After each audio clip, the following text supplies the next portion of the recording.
राजस्थान के थार रेगिस्तान में, जहां रेत के तूफान अपनी गाथाएं सुनाते हैं, एक छोटा सा गांव है जो अपनी शांत सादगी के लिए जाना जाता है। मगर आज रात इस गांव में एक अजीब सी हलचल है। अंधेरे में एक काला हेलीकॉप्टर गांव के नजदीक लैंड करता है। उससे निकलने वाला शख्स काले कपड़ों में लिपटा, चेहरा ढके हुए, दबे पांव चलता है, मानो मौत की खामोशी। वह गांव के इकलौते पुराने मंदिर की तरफ बढ़ता है, जहां एक प्राचीन मूर्ति रखी है जिसे लोग आग का पत्थर कहते हैं। यह मूर्ति सिर्फ आस्था का प्रतीक नहीं, बल्कि एक राज की चाबी है जो सदियों से छिपा हुआ है। जयपुर से एक स्पेशल पुलिस अफसर, इंस्पेक्टर वीर सिंह राजपूत, को इस गांव में एक सीक्रेट मिशन पर भेजा जाता है। वीर एक ईमानदार और निडर अफसर है जो अपनी तेज बुद्धि और बहादुरी के लिए मशहूर है।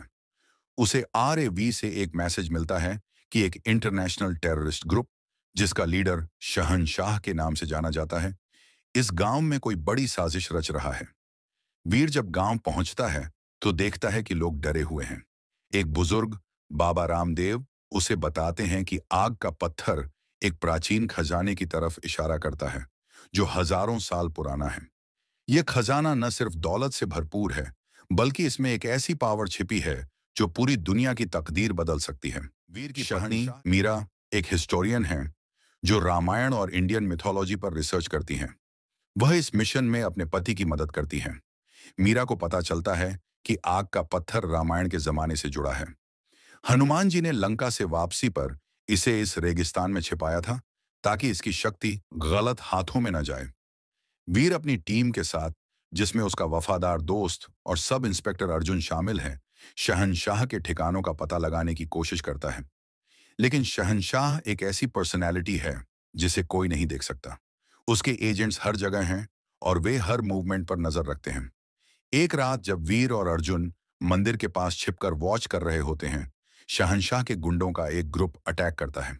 एक जबरदस्त फाइट के बाद वीर और अर्जुन दुश्मनों को भगा देते हैं, लेकिन इस दौरान वीर को गोली लग जाती है। होने के बावजूद वीर हार नहीं मानता। वह मीरा को फोन करता है और कहता है, मीरा, यह जंग अब सिर्फ मेरी नहीं, पूरे हिंदुस्तान की है। अगर मैं न बचा तो तुम इस पत्थर को दुश्मन के हाथों में न जाने देना। मीरा, जो अपनी रिसर्च में व्यस्त थी, एक जरूरी क्लू ढूंढ लेती है।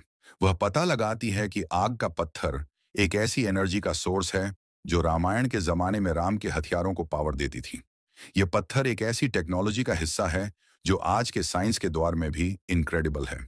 मीरा और वीर मिलकर फैसला करते हैं कि इस पत्थर को इंडिया की सिक्योरिटी के लिए यूज किया जाएगा, लेकिन इससे पहले उन्हें शहनशाह को रोकना होगा। शहनशाह का असली चेहरा सामने आता है। वो कोई और नहीं, एक इंटरनेशनल हथियारों का डीलर है जिसका नाम सुल्तान है। सुल्तान बरसों से हिंदुस्तान के खिलाफ साजिशें रच रहा है और उसका प्लान है कि इस पत्थर की ताकत से इंडिया को कमजोर कर दे। अर्जुन और उनकी टीम एक बड़े मिशन की तैयारी करते हैं। वे सुल्तान के ठिकाने तक पहुंचते हैं जो राजस्थान के एक पुराने किले में छिपा है। यह किला रामायण के दौर के वॉरियर्स के बेस की याद दिलाता है। यहाँ एक जबरदस्त लड़ाई होती है जिसमें वीर अपनी पूरी ताकत लगा देता है। सुल्तान अपनी हाईटेक हथियारों से लैस फौज के साथ मुकाबला करता है, लेकिन वीर की हिम्मत और उसके साथियों की वफादारी उसे पीछे हटने पर मजबूर कर देती है। आखिरी पलों में जब सुल्तान पत्थर लेकर भागने की कोशिश करता है, मीरा एक प्राचीन रामायण का मंत्र इस्तेमाल करती है जो पत्थर की पावर को थोड़ी देर के लिए बंद कर देता है। वीर सुल्तान को पकड़ लेता है और उसे कानून के हवाले कर देता है। गांव के लोग वीर और मीरा की बहादुरी की तारीफें करते हैं। आग का पत्थर एक सीक्रेट गवर्नमेंट लैब में ट्रांसफर कर दिया जाता है, जहां इसकी पावर को इंडिया की डेवलपमेंट के लिए गांव के लोग वीर और मीरा की बहादुरी की तारीफें करते हैं। आग का पत्थर एक सीक्रेट गवर्नमेंट लैब में ट्रांसफर कर दिया जाता है, जहां इसकी पावर को इंडिया की डेवलपमेंट के लिए यूज करने का प्लान बनता है।